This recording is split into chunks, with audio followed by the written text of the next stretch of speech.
January 17, 1940, Buckinghamshire. England. A windless night lies over the English countryside. Frost coats the hedgerows, and the air is thin with cold, every sound sharpened to a knife's edge. High above, the drone of engines grows unsteady, rhythmic, the mechanical heartbeat of a German bomber formation crossing the Channel. On the ground, British engineers work in silence. Their boots sink into frozen soil beside a shallow basin of water. Floodlights are banned, but a faint silver shimmer ripples across the surface, a mirror for the moon. It looks like a lake. It is not. Within minutes, the first bombers appear overhead, their silhouettes sliding across the clouds. The reflections below lure them in exactly as planned. Searchlights stay dark. No anti-aircraft guns fire. The deception must be perfect. When the bombs fall, they explode harmlessly across empty farmland. The real oil depot, just 8 miles away, remains untouched, its chimneys silent, its workers alive. A nation at war has just learned to fight with illusions. When the Second World War began in September 1939, Britain entered it already surrounded by uncertainty and fear. The First World War had left the nation scarred, cautious and unprepared for another round of industrial destruction. But now, the danger no longer marched in trenches. It came from the sky. Germany's Luftwaffe, built under the command of Hermann Göring, was one of the most advanced air forces the world had ever seen. Its fleets of Heinkel He-111s, Dornier Du-17s, and Junkers Ju-88s could strike with precision hundreds of miles from their bases. They had already proven their power over Warsaw and Rotterdam, cities reduced to smoking ruins in a matter of hours. Britain knew it would be. Next, the island's survival now depended on its ability to endure what Winston Churchill called the storm of steel. Every military planner understood that the next war would not be decided solely by soldiers, but by the endurance of cities, factories, and fuel supplies, oil, power, and aircraft production. Those would be the lifeblood of resistance. The Luftwaffe knew this as well. German reconnaissance units began photographing Britain long before the first bombs fell. By late 1939, high-altitude Heinkel His-126 observation planes had mapped most of southern England, marking every airfield, refinery, and power station. They were searching for patterns, especially those telltale reflections, large, gleaming reservoirs beside industrial complexes. Water meant energy. Energy meant targets. That realization created an unexpected battlefield, not over land or sea, but in perception itself. Inside the British Air Ministry, officials understood the danger. If the Luftwaffe's aerial photography could identify Britain's key industrial infrastructure, then the enemy could destroy it before Britain had time to mobilize. By early 1940, even before the Blitz began, the government launched a secret effort to hide or disguise vital installations. But hiding, they discovered, was not enough. Britain was too small, too exposed, and too industrially dense. Even the best camouflage couldn't erase the existence of entire refineries or power plants. If German pilots couldn't find the real thing, they might simply bomb the nearest town instead. The solution had to be more creative and more deceptive. It began with a quiet idea, born not in a military office but in the mind of an artist. Sir Kenneth Clark, director of the National Gallery and head of the camouflage department, had gathered a team of artists, architects, and engineers to study visual deception. Among them was Colonel John Turner, a civil engineer with a background in lighting design and construction. Turner proposed something audacious. If you couldn't hide Britain's lifelines, you could build false ones. Instead of concealing, Britain would imitate. He proposed building dummy targets, decoy airfields, oil tanks, factories, and even cities that would draw German bombers away from the real ones. These would not be random imitations, but precise optical illusions, carefully placed to match Luftwaffe reconnaissance photographs using the same light, shape, and reflection that German pilots relied upon for navigation. The first phase of this massive deception network would become known as Q sites and K sites, after the code names used by the Air Ministry's Directorate of Camouflage. They were designed to simulate either airfields or industrial facilities.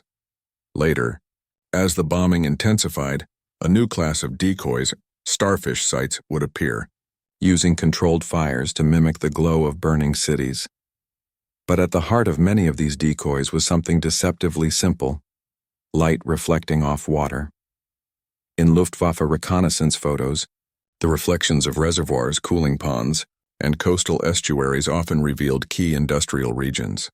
Turner's engineers realized that if they could reproduce those reflections through shallow artificial lakes, mirrored surfaces, or thin films of water, they could create the illusion of a major target. Thus began one of the strangest engineering projects in British history: the creation of fake lakes. These man-made pools, some no deeper than a few feet, would shimmer beneath moonlight and appear exactly like the cooling ponds beside refineries or power plants. They were strategically placed to match known industrial zones, complete with dummy buildings, fake pipelines, and carefully designed lighting arrays. To the naked eye on the ground, they looked unimpressive, muddy, small, and oddly shaped. But from 10,000 feet in the dark, through the narrow glass of a bomber's bomb sight, they were perfect illusions. The first experimental sites were constructed in late 1939 near Shepperton, Stanford-on-Soar, and Somerset, where early RAF camouflage units tested how reflections appeared under various lighting conditions. They discovered that a thin layer of water over dark soil reflected moonlight almost identically to a real reservoir. When framed by mock buildings and faint electric lighting, the illusion became nearly flawless. By the start of 1940, Britain's defense strategy was no longer just about radar and fighters. It had entered a quieter war, one fought in shadows, in mirrors, and in the flicker of light over artificial water. It was a war of deception, a war Britain had no choice but to win. In the early months of 1940, as the phony war lulled much of Western Europe into uneasy waiting, the British government worked furiously behind the scenes. They were building not more weapons, but illusions, a vast geography of deception that would soon become as important as radar, code breaking, and fighter command. Inside the Air Ministry's Directorate of Camouflage, Colonel John Turner's proposals were approved under top secrecy.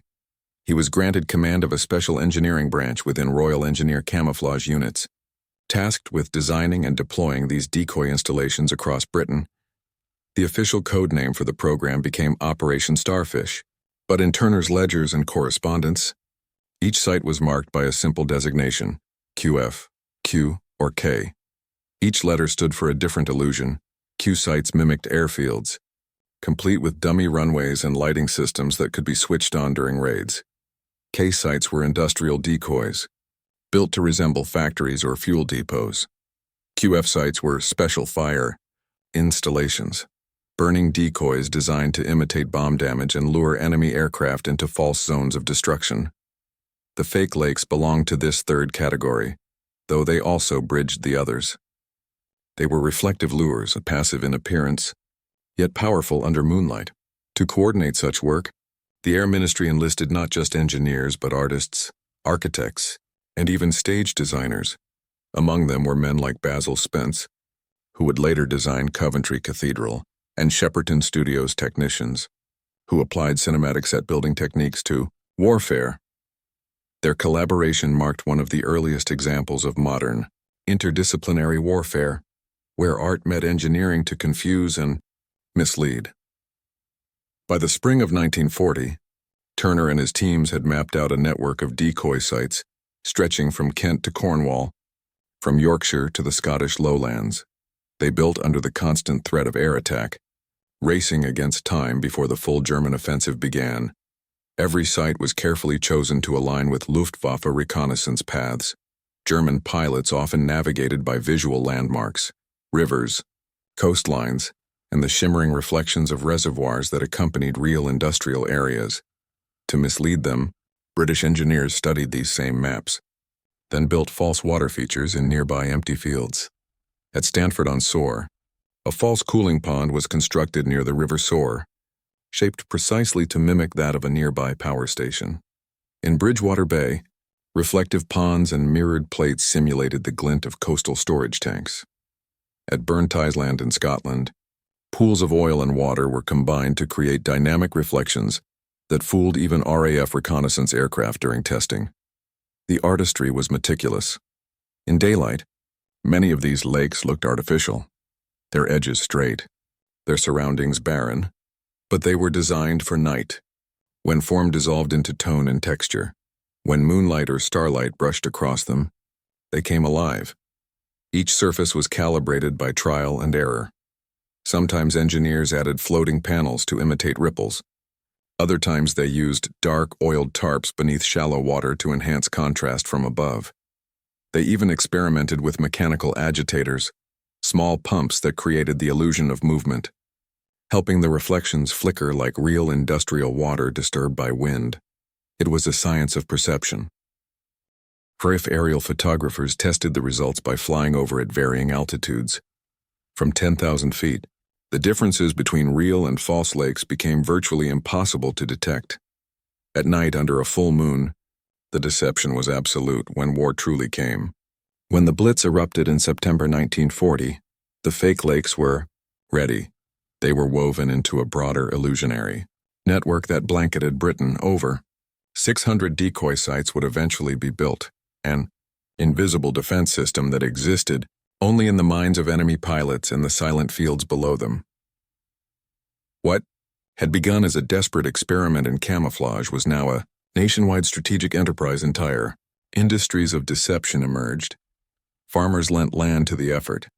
Local laborers helped dig the ponds and trenches, unaware of their full purpose.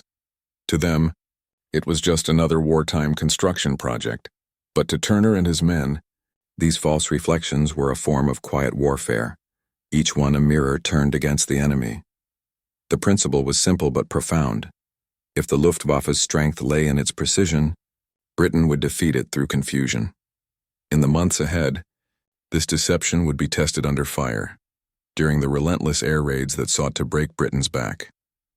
It was there, amid the glow of incendiaries and the thunder of bombs, that the shimmering reflections would prove their worth. And so, as 1940 gave way to the storm of 1941, the stage was set. The lights of real Britain would go dark, and the light of illusion would take their place. Tactical and technological perspectives. By the time the Blitz began in September 1940, Britain had already woven its quiet defense, a secret geography of illusions hidden beneath its night skies. The RAF's fighter command, radar chain, and civil defense were visible arms of resistance, but beneath them operated something far more subtle, a calculated manipulation of light and human perception. To the Luftwaffe, success depended on visibility. Navigation relied not only on radio beams and timing, but on what pilots could see. The faint shimmer of rivers, the glowing squares of factory roofs, the gleam of reservoirs. The Germans called this visual confirmation Erkennung, or recognition, the critical moment when a bomber crew visually identified its target before releasing its payload. The decoy program sought to interrupt that moment. Every decoy site, every fake lake, and was designed to distort Erkennung. If a pilot mistook a false reflection for a real target, even for a few seconds, the deception had done its job. In that short hesitation, bombs might fall harmlessly onto empty ground, or enemy formations might drift off course entirely. The concept blended artistry with mathematics. Turner's engineers calculated angles of moonlight based on lunar calendars and regional terrain. They positioned each artificial pond so that its reflection would be visible from the same approach vector the Luftwaffe used in real raids. This meant studying enemy flight patterns, altitudes, and timing. When the moon was low, reflections had to be intensified with darker backings beneath the water. When the sky was cloudy, the ponds needed to hold still light, sometimes achieved by suspending sheets of oiled fabric beneath the surface to retain brightness. Even the type of soil mattered. Light clay reflected differently than dark peat, altering how moonlight appeared on reconnaissance photos. These were small details, but in war, small details saved cities. At night, the RAF's decoy control centers would activate or deactivate lighting systems based on Luftwaffe radio intercepts. The deception had to synchronize perfectly with real attacks. If fake sites glowed too early, they'd expose themselves as frauds. Too late, and the bombs would already be falling elsewhere. To manage this, operators used direct phone lines from Fighter Command's operations rooms. When radar picked up incoming raids, nearby decoy controllers were alerted and prepared their installations for ignition or illumination. Some fake lakes were paired with dummy oil fires or electric furnaces, bulbs shaded in red to imitate molten metal or burning fuel. Their reflections on the water created the illusion of devastation. It was a coordinated ballet of timing and light. Technologically, the system evolved rapidly. By late 1940, engineers had designed automatic ignition systems for starfish sites, sets of controlled fuel trays that could be triggered remotely to simulate urban fires. When combined with reflective lakes, the effect was convincing even to experienced pilots. To an observer from 10,000 feet, the patterns of orange glow mirrored in dark water looked indistinguishable from burning oil depots or industrial works. Evidence of success appeared. Quickly, German reconnaissance photos showed apparent destruction in regions that had never been bombed. Entire Luftwaffe units filed damage reports that the RAF knew to be false because the supposed targets were illusions. The eye deception worked best under partial moonlight. Much illumination made the false lakes suspiciously uniform. Too little, and their reflections disappeared. Turner's team studied astronomical charts and weather forecasts to schedule maintenance and adjustments. Some sites even had adjustable flood systems, simple valves that could raise or lower water levels to change brightness. It was a mechanical artistry born of desperation, and it blurred the line between engineering and theater. Men who once built bridges now sculpted shadows. Electricians became choreographers of reflected light. In the records of Camouflage Directorate Unit No. 4, one officer described the effort as the creation of a new kind of weapon, a weapon of appearance. The fake lakes were never meant to fight. They were meant to redirect war itself. Each one was a shield of light, a fragile, shimmering defense against a storm of bombs. This tactical innovation made deception a strategic asset. The RAF had radar, codebreakers, and fighters, but without these illusions, many of those assets would have had nothing left to defend. It was an invisible battlefield, one where victory meant the enemy saw what was not there and destroyed what did not exist. And yet, the human cost of deception, and the ethics of deliberately luring bombs away, soon became harder to ignore. As the fake lakes expanded across the countryside, so too did the moral questions surrounding them. Somewhere between the glow of real cities and the reflections of false ones, Britain's conscience began to flicker. Human, psychological, and moral dimensions for those who worked the deception sites. War took on a strange, surreal shape. They were not pilots or soldiers. They were electricians, engineers, and farmers turned into illusionists. By day, they tilled land or repaired wiring. By night, they built the mirrors of war. One of the earliest volunteers, a railway worker from Kent named Harold Blythe, described in his report to the Ministry of Home Security that the night smelled of damp earth and paraffin. He and his team would dig trenches for wiring, assemble flood mechanisms, and cover surfaces with tar sheets to control reflection. There was no glamour, no recognition, just secrecy and fatigue. Many of them never saw the enemy they deceived.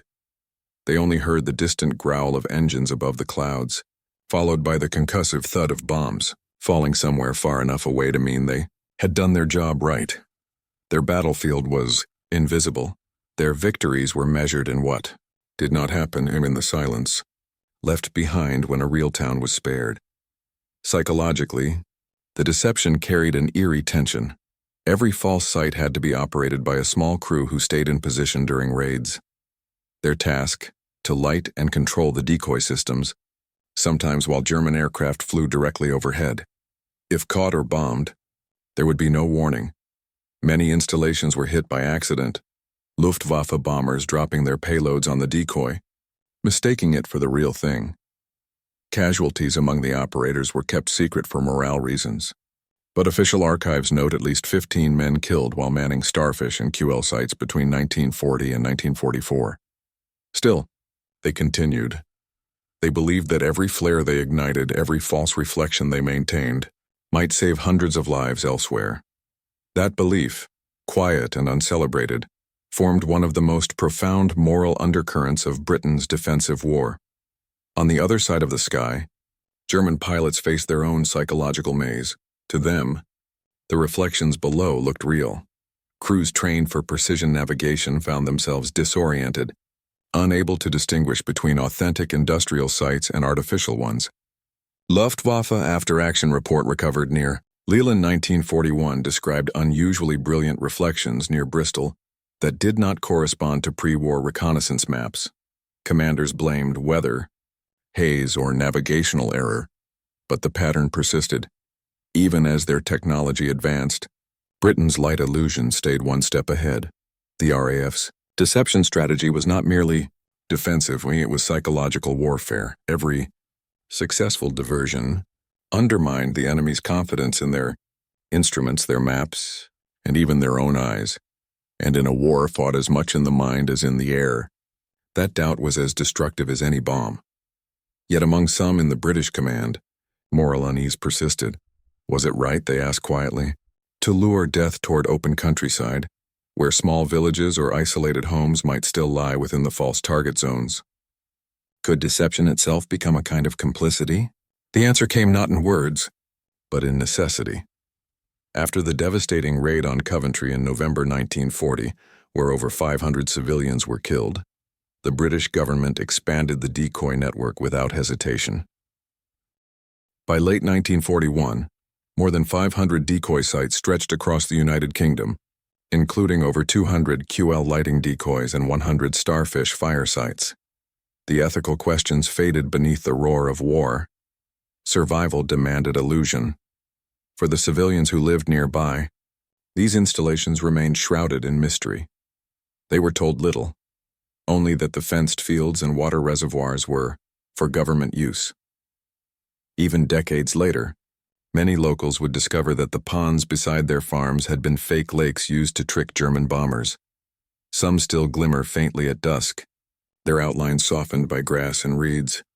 There was beauty in their simplicity and tragedy in their purpose. Each reflection was a calculated lie told in defense of truth. Each glimmer of light on water was a promise that somewhere in the real city beyond, darkness would not fall that night.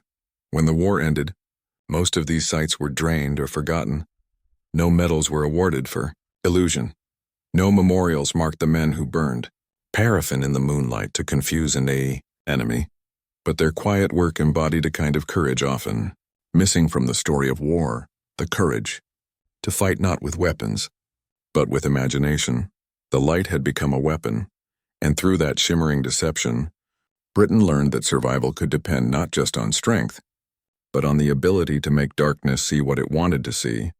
The next phase of the story would test the illusion itself, when the decoy network faced its greatest trial during the peak of the Blitz. The night of fire and reflection, December 2nd, 1940, Bristol.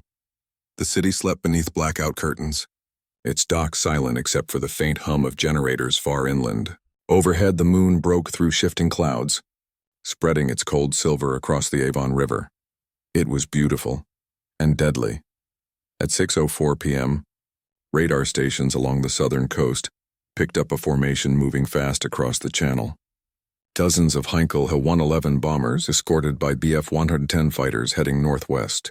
The intended target was clear: Bristol's vital port installations and the aircraft factories scattered along the riverbanks.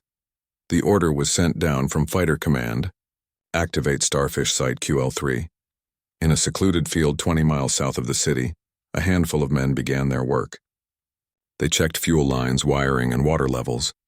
The decoy lake, a shallow artificial pond of just a few inches deep, stretched across several acres ringed with trenches and metal trays filled with a mixture of diesel and waste oil.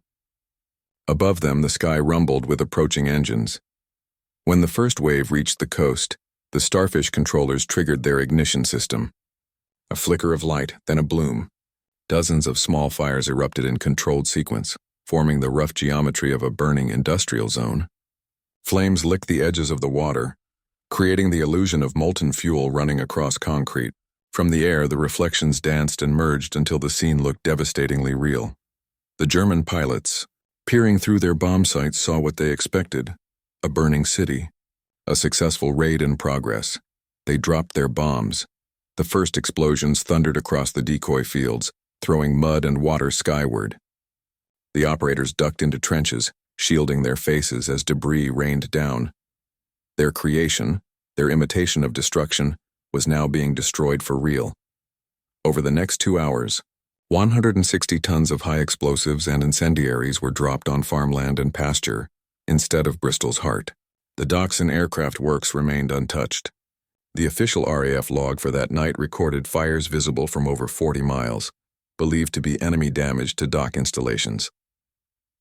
But the truth, locked in secret reports, told a different story. The damage was illusionary, and the illusion had worked.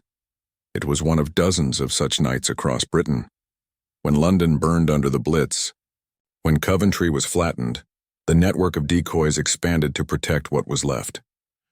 Turner's designs grew more elaborate. Reflective lakes integrated with simulated oil fires, synchronized flares, and even fake explosions triggered by timed charges to mimic delayed detonations. The fake lakes became the soul of these operations, their shimmering surfaces giving depth to the fires, convincing Luftwaffe crews that the targets were real and alive with burning fuel. From the air, the mixture of dark water and flickering flame mirrored the real chaos of a city under bombardment. German intelligence analysts, reviewing aerial photographs afterward, repeatedly confirmed severe damage to non-existent facilities. Their maps marked craters in places where no factories stood.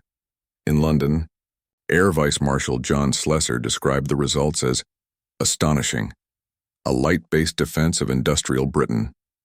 But the deception came with risk. Each decoy site had to be lit at the precise moment enemy bombers began their approach, often before their true target was struck.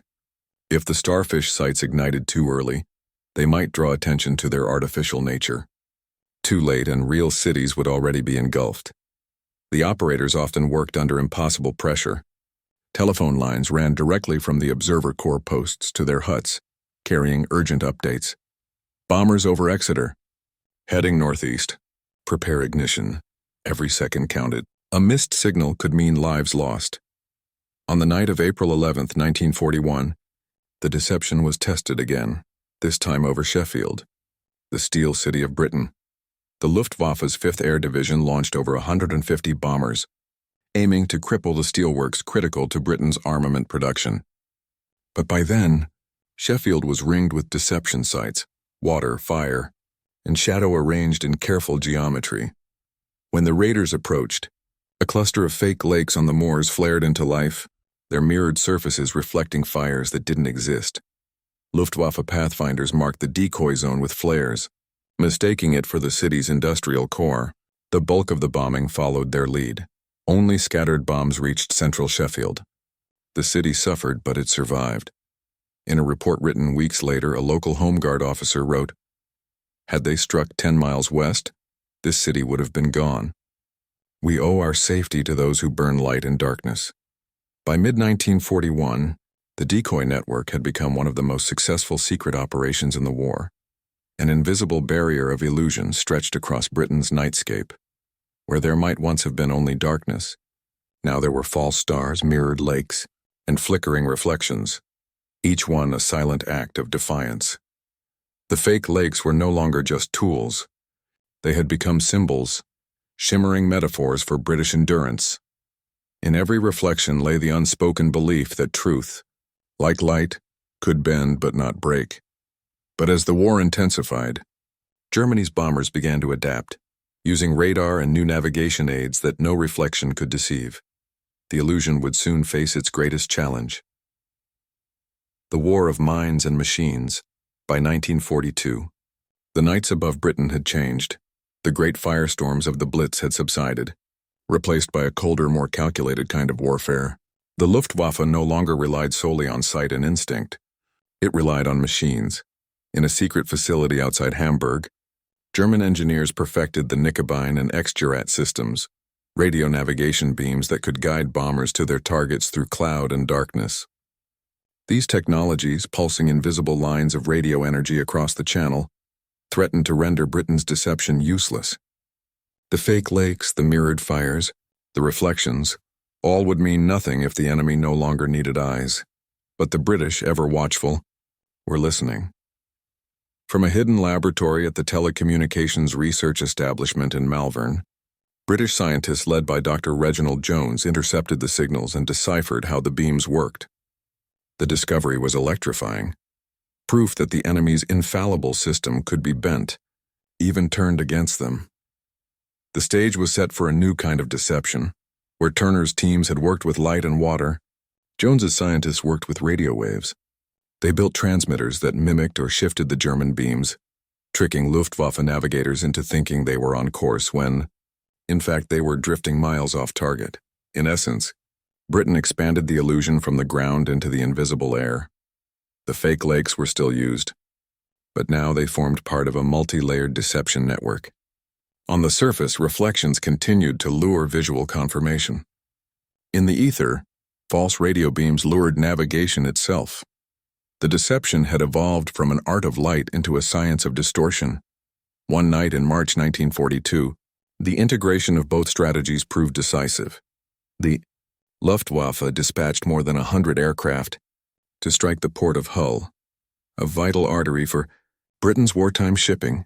As the bombers crossed the coast, their navigational beams, secretly jammed and redirected by British transmitters, led them 12 miles south of the real city.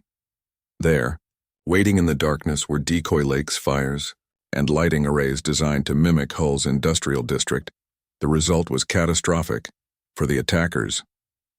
German crews released their bombs faithfully, striking the empty moorlands and fake reflections. For hours, the night sky glowed with burning oil and shimmering water, the illusion of a city ablaze. The real Hull slept beneath an untouched sky. By dawn, the Luftwaffe's own reconnaissance photographs showed complete destruction of what they believed to be their target. The deception had not only worked, it had rewritten reality itself. From that moment on, British intelligence referred to the combined optical and electronic deception as the Mask of Britain. It represented the peak of camouflage warfare. Radar interference, false reflections, fake fires, and even artificial ruins built after raids to sustain the illusion of success. Every illusion bought time. Time for factories to rebuild, time for people to breathe, time for a nation to fight another day. But the cost was high. The crews who maintained these deceptions lived on constant alert. In the diaries of one operator stationed near Swansea, a simple line captured the tension of their nights. "We build the light that others mistake for death." Their courage remained unspoken, their work uncredited. To the public, the quiet ponds on the hills were just part of the landscape. To the enemy, they were proof of destruction. To history, they became the silent ghosts of Britain's war in the dark. As German technology advanced, the deception adapted yet again. By 1943, the RAF's Special Duties units began integrating realistic bombing simulators, pyrotechnic devices timed to mimic the cadence of an actual air raid, complete with delayed flashes and secondary explosions. When reflected in the lakes, the effect was breathtakingly real. In one of the last major deception operations, a network of fake installations along the Bristol Channel continued to draw enemy attacks even as the tide of war turned. When American bombers began operating from British airfields, some of their own crews mistook the decoy fires for genuine targets, proof of how convincing the illusions had become. For the men and women behind the deception, each successful night carried both triumph and unease. They knew that every false reflection might mean another crater in the countryside, another scar on land that would one day be green again, but they also knew the alternative, the annihilation of Britain's industrial heart, its people, and its will to resist. In that tension between truth and deception, between survival and morality, the true climax of the decoy war unfolded. As 1943 gave way to 1944, the German bombing offensive waned. The Luftwaffe's attention turned eastward, then toward defending its own skies. The fake lakes fell silent, their surfaces still and untouched. The reflections faded with the moonlight, leaving behind only damp soil and the memory of fire. Britain's war of illusion had achieved what brute force could not. It had turned light itself into a weapon, and in doing so, preserved the nation it mirrored. But even victory in deception comes with questions. If truth can be bent to save lives, where does illusion end and honesty begin? The aftermath of that question would define how the world remembered the War of Reflections, and those who built its fragile light. The disappearance of the illusions when the guns finally fell silent in 1945. The War of Reflections faded almost overnight. The searchlights were switched off, the control huts abandoned, and the once carefully maintained ponds began to dry and crack. Under the summer sun, there were no parades for the illusionists. The men and women who had built Britain's false lights returned to quiet lives, electricians back to railways, farmers back to their fields, engineers back to work that no longer required secrecy. Their contributions remained classified for decades under the Official Secrets Act. In the years immediately after the war, official attention focused elsewhere, on rebuilding bombed cities, on feeding the hungry, on repaying the enormous debts of victory. The decoy program, once vital, slipped into administrative silence. Its records were sealed, its sites forgotten, but the numbers told the truth. Between 1940 and 1944, over 600 decoy installations had been built across the United Kingdom. These included roughly 350 QL lighting sites, 200 starfish fire decoys, and dozens of hybrid special fire installations combining both. They covered every major industrial region, from the Tyne to the Thames, from the Bristol Channel to the Clyde.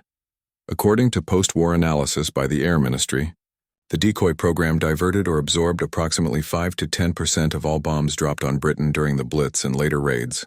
In certain regions, notably Bristol, Sheffield, and Hull, the percentage rose dramatically, with entire bombing waves misled by false reflections. Those statistics translated into survival. Factories stayed standing. Fuel depots continued to operate. Entire neighborhoods lived through nights that would otherwise have been their last. The material cost of deception was modest, compared to its effect for every pound spent on constructing and maintaining the decoys. It was estimated that £20 worth of industrial assets were saved. But the greatest savings were human. The British government never issued a public acknowledgement. At the time, to do so would have exposed the strategy and risked encouraging German countermeasures. It wasn't until the 1960s that fragments of the story began to surface, as veterans quietly spoke of their strange wartime assignments maintaining lakes that weren't lakes and fires that didn't burn. By then, nature had already reclaimed much of their work. Grass grew over the trenches, trees took root along the embankments, and the shallow basins that once mirrored the moon became ponds again, not of war, but of stillness. Only in aerial photographs could faint outlines still be seen, rectangles and crescents of discolored soil, ghostly remnants of Britain's secret geography. Historians who later traced these sites found themselves walking across forgotten landscapes, places where reality itself had once been manipulated to save lives. The faint ridges in the earth, the depressions filled with rainwater, the rusted remnants of metal trays, all were evidence of a war fought not with weapons, but with imagination. And yet, the men who created those illusions rarely spoke of pride. For many, the deception remained a moral burden. They had lured destruction to their own soil, invited bombs to fall on empty fields, and watched the glow of false fire rise against the sky. Some felt the unease linger long after victory. In a 1952 interview, one former decoy operator reflected, "We built beauty out of fear. The light we made was never meant to warm, only to mislead." Still, history would eventually recognize their work as one of the quiet triumphs of wartime ingenuity. When intelligence archives were declassified in the 1970s, researchers finally pieced together the scale and coordination of the program. The fake lakes, long dismissed as rumor, were revealed as genuine instruments of national defense. The Ministry of Defense's 1978 report concluded, "The deception operations, though unconventional, were a key element in the defense of the realm. They demonstrated the strategic value of illusion the art of making the enemy believe in what does not exist, but even this recognition could not capture the emotional weight carried by those who had stood beneath the bombs, tending the fires of illusion while real death fell nearby. For them, victory had always been measured in the reflection of light upon water, fragile, shimmering, and transient. As post-war Britain rebuilt, those reflections faded into memory, but traces of their glow would return unexpectedly as the Cold War dawned and the art of deception found a new battlefield in the age of radar and nuclear fear. Echoes in the Cold War and the conscience of deception, in the uneasy calm of the late 1940s. As Europe's cities rose again from rubble, the ideas born in Britain's decoy fields did not die. They evolved. The war had taught a profound lesson, that in modern conflict perception could be as decisive as firepower. The ability to mislead an enemy, to shape what they believed they saw, had become a strategic necessity. Across Britain's new defense establishments, a quiet lineage continued. The same engineers who once flooded farmland for fake reflections now advised on radar camouflage for air bases and missile sites. The Ministry of Defense's Department Q, established in 1948, directly inherited techniques from Turner's wartime units. Their focus shifted from moonlit illusions to radio and radar deception, but the philosophy remained identical: control what the enemy perceives. The Cold War was, in many ways, a continuation of that invisible struggle. This time, the enemy was not the Luftwaffe, but the possibility of nuclear annihilation. The tools changed: satellites, radar nets, thermal imaging. Yet Britain once again found itself shaping landscapes to deceive hostile eyes. New installations, built in secrecy, sometimes drew upon the same techniques used in the fake lakes: the calculated use of light, shadow and reflection to conceal or misdirect. At RAF Fylingdales, the early warning radar station in Yorkshire, surrounding ponds were designed in part to reduce glare and distort aerial interpretation. Civil engineers even studied wartime camouflage reports to design visual harmonization zones for nuclear bunkers and airfields. The ghost of Turner's work lingered everywhere, a hidden thread running through British defense thinking for decades. But even as technology advanced, the moral questions that haunted the decoy builders resurfaced. What did it mean, ethically, to build an illusion meant to attract destruction? Could deception, once justified by survival, become a habit of governance and power? Writers and artists of post-war Britain wrestled with this paradox. The reflections once meant to save lives now inspired reflection of another kind, about truth, manipulation, and the fragile boundary between defense and deceit. In 1965, the painter Julian Trevelyan, who had served as a wartime camouflage officer, created a series of works titled Reflections of War. In one, the surface of a pond glowed with orange and silver, a haunting echo of the false lakes. Beneath the beauty lay disquiet. He wrote, "To mirror light is to mirror belief. The danger lies in forgetting which is real." Historians began revisiting the decoy program in the 1970s and 80s, as declassification revealed its scale. Some saw it as a triumph of ingenuity, others as an early symbol of the age of misinformation, when truth could be weaponized. In local communities, the remnants of the fake lakes became part of quiet folklore.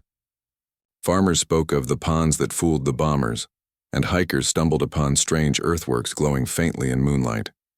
A few of these sites were preserved: small, grassy hollows in Somerset, Lincolnshire, and the Scottish lowlands. Standing beside them today, it's hard to imagine that these tranquil pools once reflected the light of burning oil, or that men once stood here risking death to preserve an illusion. And yet, those places hold something timeless, a symbol of resilience built not from power, but from perception. In a war defined by overwhelming force, Britain's fake lakes proved that intellect could rival fire, and that reflection, both literal and moral, could shape survival. The final RAF report on wartime deception, written in 1946 but kept classified for 30 years, ended with an understated line: "These operations were not battles of destruction, but of deflection. Their success lay in the enemy's blindness and in our mastery of light." That mastery would echo for generations. Even as the Cold War's fears gave way to a new century, the story of the fake lakes endured. Quiet, understated, almost forgotten. But when historians revisit the great arcs of the Second World War, the machines, the battles, the bombers, they now also remember the reflections that saved cities.